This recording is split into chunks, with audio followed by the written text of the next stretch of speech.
بسم اللہ الرحمن الرحیم۔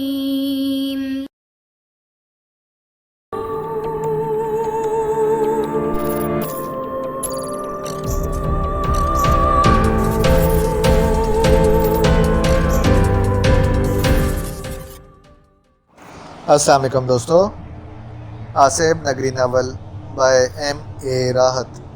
اگر آپ نے ابھی تک ہمارے چینل جاسوسی دنیا کو سبسکرائب نہیں کیا تو سبسکرائب کریں اور بیل آئیکن پر کلک کیجیے۔ کچھ لمحات گزر گئے۔ دادا ابو شاید ماضی کے داستانوں کو مربوط کر رہے تھے۔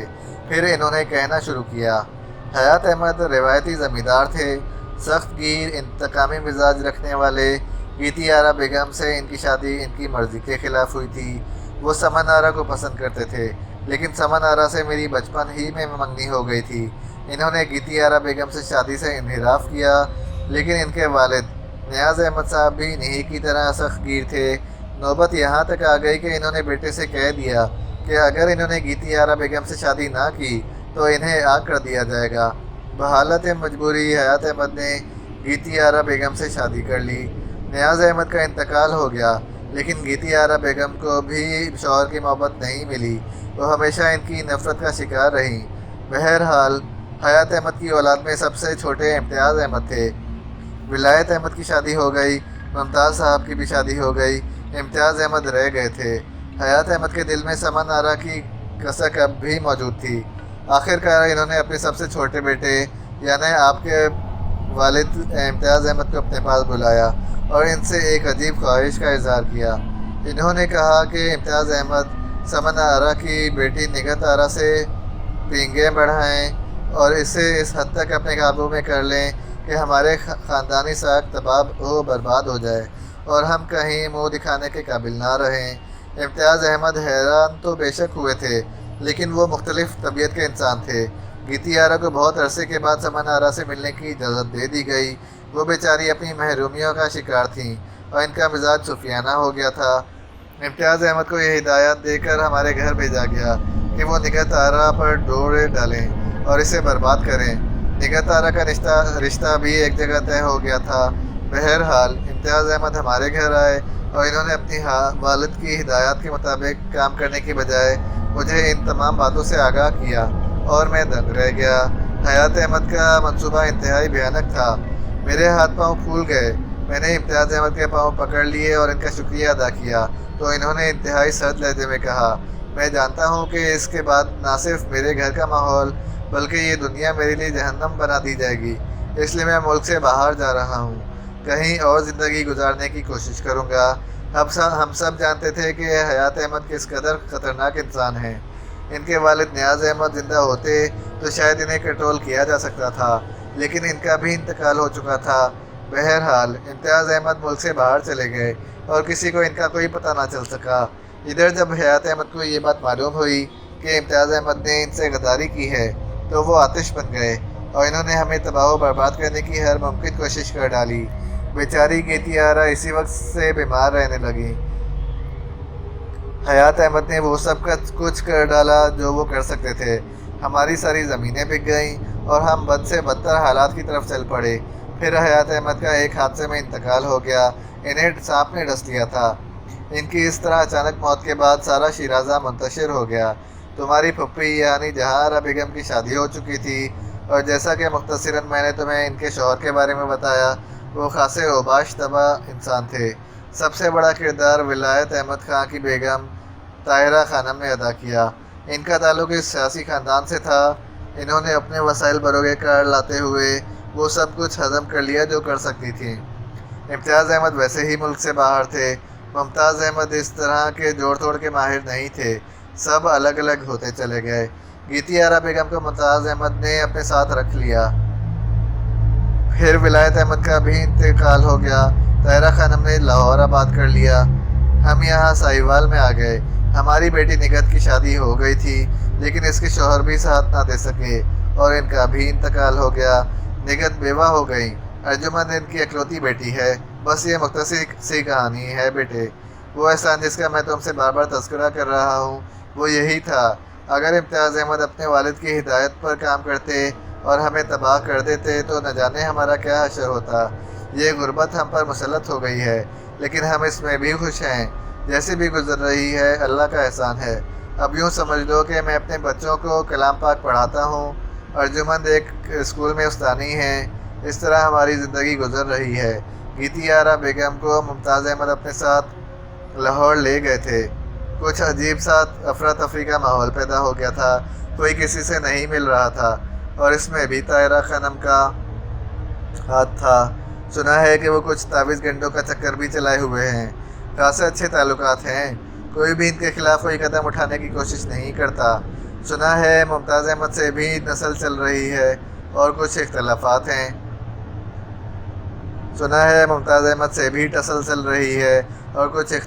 ہیں۔ ان کے درمیان غالباً مقدمے بازی بھی ہو رہی ہے۔ ولایت احمد صاحب کے انتقال میں کچھ لوگ جمع ہوئے تھے، بس اس کے بعد سے کوئی ملاقات کسی سے نہیں ہوئی۔ گیتی آرا بیگم سے ملنے کو بڑا دل چاہتا ہے، سنا ہے کوما میں ہیں۔ یہ ساری کہانیاں چل رہی ہیں بیٹے۔ وہ احسان جس کے بارے میں سب دل سے قائل ہیں یہی ہے کہ انہوں نے ہماری آبرو کے لیے اپنا گھر تیاگ دیا۔ ان کے بارے میں آخری اطلاعات یہ تھی کہ وہ بحرین میں ہیں۔ وہ یہاں آتے رہتے ہیں، لیکن انہوں نے حالات کے تحت ہم سے دوبارہ ملنے کی کوشش نہیں کی، غالباً اس خیال کے تحت کہ کہیں ہمیں مزید کوئی نقصان نہ پہنچا دیا جائے، یا ہم یہ نہ سمجھیں کہ وہ اپنے احسانات کی قیمت وصول کرنے آئے ہیں، حالانکہ ہم کسی احسان کی قیمت ادا کرنے کے قابل نہیں ہیں۔ اب تمہیں اندازہ ہو گیا ہوگا بیٹے کہ تمہاری آمد پر ہمیں حیرت کیوں ہوئی۔ ریاض حسین کی آواز بھرا گئی۔ میں، ماما دانیہ اور سرفراز بھائی بہت متاثر ہوئے تھے، لیکن فوراً ہی کوئی پیشکش نہیں کی جا سکتی تھی کیونکہ خوددار لوگ تھے، برا مان جاتے۔ البتہ ہماری میٹنگ رات کو شروع ہو گئی۔ ماما نے کہا، اس خاندان کو ساہیوال میں اس طرح بے یار و مددگار چھوڑنے کا سوال ہی پیدا نہیں ہوتا۔ میرے شوہر نے ان کے ساتھ جو کچھ کیا تھا، یہ بیچارے آج تک ان سب کا احسان مانتے ہیں، اور واقعی احسان تھا بھی، کیونکہ اس کے لیے ممتاز احمد نے سب کچھ چھوڑ دیا تھا۔ ہم بھی انہی کی پیروی کریں گے، ان لوگوں کو یہاں سے لے جائیں گے۔ اللہ تعالیٰ کا احسان ہے کہ یہ ہم پر کسی طرح بھی بھاری نہیں ہوں گے۔ ہاں ماما، لیکن تم بے فکر رہو، میں جو کچھ کروں گی وہ کچھ اس طرح ہوگا کہ یہ لوگ اسے احسان نہ تصور کریں گے۔ اس رات نہ جانے کیوں میرے دل میں ایک کسک سی بیدار ہو گئی تھی۔ وہ کہانی بڑی ڈرامائی حیثیت رکھتی تھی، جس میں ہمارے دادا نے اپنے بیٹے کے ذریعے اپنی محرومیوں کی تلافی کرنے کی کوشش کی تھی، اور وہ بھی انتہائی ناپاک طریقے سے۔ نگہت آرا بیگم برے حالات کا شکار ہوتے ہوتے بچی تھیں۔ اگر امتیاز احمد بھی ذہنی طور پر وہی ہوتے جو ہمارے دادا تھے تو شاید کوئی بھیانک حادثہ پیش آ جاتا، اور پھر ارجمند اس نام سے دل میں ایک عجیب سی دھمک ہونے لگی تھی۔ شاید میں ارجمند کو پسند کرنے لگا تھا۔ وہ ایک نگاہ جو براہ راست دل پر اثر کرتی ہے، میرے دل پر بھی اثر کر چکی تھی، اور پھر باقی کسر اس وقت پوری ہو گئی جب رات کے 3 بجے میں بے خوابی سے بیزار ہو کر کھڑکی میں آ کھڑا ہوا۔ باہر چاند کی مدھم اور پراسرار روشنی پھیلی ہوئی تھی، اور اس روشنی میں نے ایک پیکر نور کو اللہ کے حضور سر بسجود دیکھا۔ وہ ارجمند تھی، سفید لباس میں ملبوس، جائے نماز بچھائے تہجد پڑھ رہی تھی۔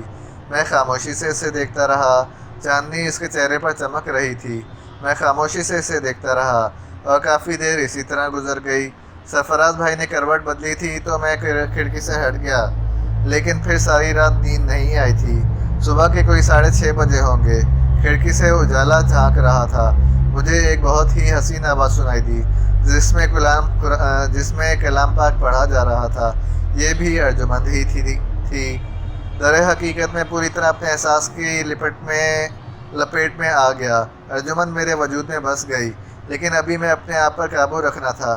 البتہ میں نے یہ ضرور سوچا تھا کہ ماما یا سرفراز بھائی سے اپنی اس چاہت کا ذکر ضرور کروں گا، تاکہ پھر کوئی ایسا المیہ نہ بننے پائے جس میں دادا ابو اپنے بیٹے سے اس خاندان سے انتقام لینے کی بات کریں۔ اس دن بھی ہم یہاں رکے۔ ارجمند گھر کے کام کاج میں مصروف تھی۔ دوپہر کے کھانے پر میں نے سوال کر ڈالا، ارجمند آپ اسکول نہیں گئیں؟ نہیں، میں نے اپنے ایک کولیگ سے چھٹی کی درخواست بھجوا دی ہے۔ ابھی تو آپ یہیں رہیں گے ہمارے ہاں؟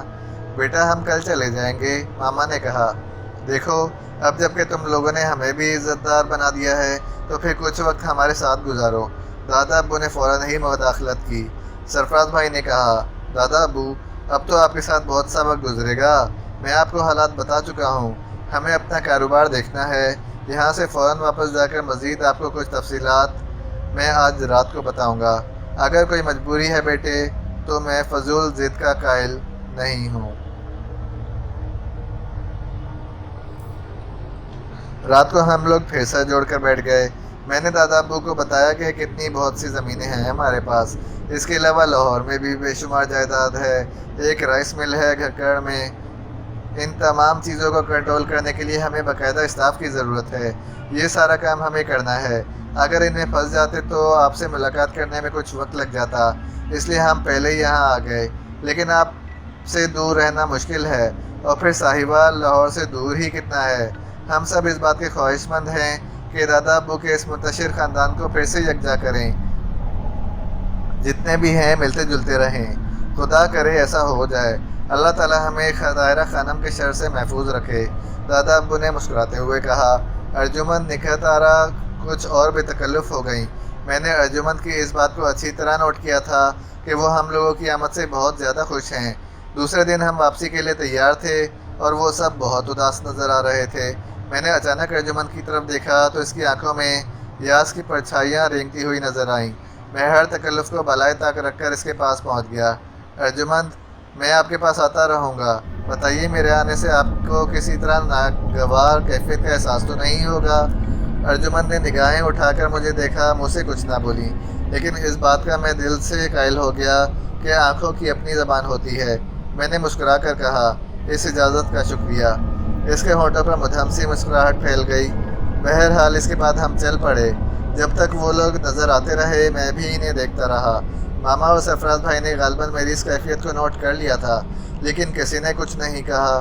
آخرکار ساہیوال سے لاہور تک کا سفر طے کر کے ہم سمن آباد پہنچ گئے۔ یہاں کا ماحول ہمیشہ کی طرح تھا۔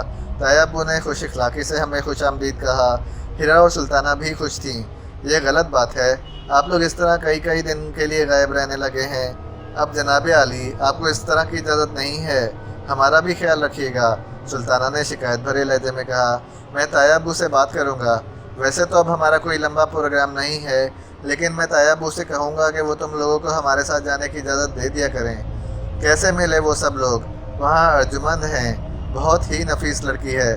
کاش ہمارا خاندان ایک بار پھر یکجا ہو جائے۔ یہ ذمہ داری تم ہم پر چھوڑ دو سلطانہ، بے فکر رہو، سب یکجا ہو جائیں گے۔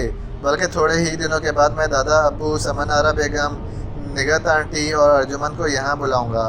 بس ذرا تایا ابو کی اجازت مل جائے۔ اول تو وہ انکار نہیں کریں گے، لیکن اگر انہوں نے کیا بھی تو ہم لوگ ضد کریں گے۔ ہائے کتنا اچھا ہو وہ لوگ ہمارے ہاں رہنے کے لیے آیا کریں اور ہم سب مل کر خوب بات ہنسا بولا کریں، ہیرا نے حسرت بھرے لہجے میں کہا۔ اسی شام نادر خان کا فون آیا۔ سرفراز بھائی سے بات ہوئی۔ نادر خان نے کہا، ہیلو سرفراز بھائی صاحب، کیسے مزاج ہیں آپ کے؟ ٹھیک ہے نادر صاحب، اللہ کا شکر ہے۔ آپ کو ہماری واپسی کی اطلاع کیسے ملی؟ جواب میں نادر خان ہنسنے لگا، پھر بولا، میں آپ کو یہ بھی بتا سکتا ہوں کہ یہاں سے جاتے ہوئے آپ کون سے چائے کے اسٹالوں پر رکے تھے اور واپس آتے ہوئے آپ نے ایک سروس ٹی اسٹال پر دودھ پتی کی چائے بنوا کر پی تھی اور ساتھ میں پرانے رکھے ہوئے کیک کھائے تھے۔ سرفراز بھائی دنگ رہ گئے۔ نادر خان، آپ آخر ہمارے لیے اتنی مشقت کیوں جھیل رہے ہیں؟ آپ کے لیے نہیں، اپنے لیے۔ بعض چیزیں اپنے آپ پر فرض بنا لی جاتی ہیں۔ آپ کا تحفظ میں نے اپنا فرض سمجھ لیا ہے۔ ایک خبر ہے آپ کے لیے، نادر خان نے کہا۔ ہاں فرمائیے۔ چودھری عرفان مر گیا۔ نادر خان نے ایک دھماکہ خیز انکشاف کیا اور سرفراز بھائی دنگ رہ گئے۔ تھوڑی دیر تک کچھ بول نہیں سکے تھے۔ نادر خان کی آواز نے ہی انہیں بولنے پر مجبور کیا۔ ہیلو، کیا اسے قتل کیا گیا ہے؟ سرفراز بھائی نے پوچھا۔ 100%۔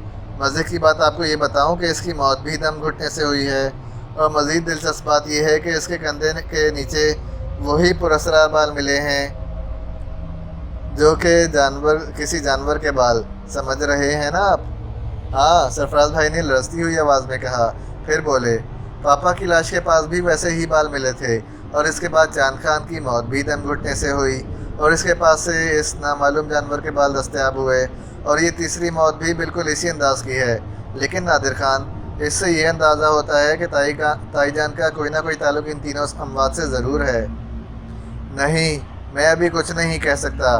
طاہرہ خانم پراسرار علوم سے دلچسپی رکھتی ہیں، درس و تدریس کا کام بھی کرتی ہیں، لوگوں کے مسائل بھی حل کراتی ہیں۔ ان کے پراسرار علوم کی نوعیت کیا ہے، ان اموات اور بالوں کا ان سے کیا تعلق ہے، جب تک اس کے سلسلے میں مکمل تحقیق نہ ہو جائے میں اپنی زبان سے کچھ نہیں کہہ سکتا۔ البتہ ایک بات میں آپ کو بتا چکا ہوں کہ طاہرہ خانم نے میری جو بے عزتی کی ہے میں اسے کبھی بھول نہیں سکوں گا، اور ہم بھی یہ کہہ چکے ہیں نادر صاحب کہ ہم آپ کے ساتھ ہیں۔ سرفراز بھائی نے ساری تفصیل مجھے نادر خان سے گفتگو کرنے کے بعد بتائی تھی۔ ویسے میں ان کی کیفیت کو اس وقت بھی نوٹ کر رہا تھا جب وہ نادر خان سے بات کر رہے تھے۔ سرفراز بھائی نے گھبرائی ہوئی آواز میں کہا، شہاب، چاند خان اور چودھری عرفان کی موت بالکل پاپا کی موت کے انداز میں ہوئی ہے، اور نادر خان کے شبہات درست ثابت ہو رہے ہیں، یعنی یہ کہ طاہرہ خانم کا ان واقعات سے کوئی نہ کوئی تعلق ضرور ہے، بلکہ یہ بھی ہو سکتا ہے کہ انہوں نے اپنے پراسرار علم کے ذریعے اپنے مخالفین کو ختم کرنے کی ترکیب دریافت کر لی ہو۔ لیکن میں تم سے کہہ چکا ہوں کہ عارضی طور پر میں نے خاموشی اختیار کر لی ہے۔ یہ ساری دولت، یہ ساری جائیداد، یہ عیش و عشرت بے شک بہت بڑی حیثیت رکھتے ہیں، لیکن میرے لیے پاپا ان سے بڑھ کر تھے۔ ان کے قاتل کو میں کسی طور معاف نہیں کروں گا۔ ایک بات بتائیے بھائی جان، آپ نے اس دن بڑے پرجوش لہجے میں کہا تھا کہ اگر تائی پاپا کی قاتل ہیں تو آپ کوئی ایسا طریقہ اختیار کریں گے کہ ان کا جرم سامنے آ جائے۔ کیا آپ کے ذہن میں کوئی منصوبہ ہے؟ ہاں، میں نے وہ صرف مذاق میں نہیں کہا تھا، اور آپ نے یہ بھی کہا تھا ماما سے کہ وہ آپ کی ان کوششوں کو کوئی غلط رنگ نہ دیں۔ بالکل کہا تھا میں نے۔ مجھے بھی نہیں بتائیں گے کہ وہ کوشش کیا ہوگی؟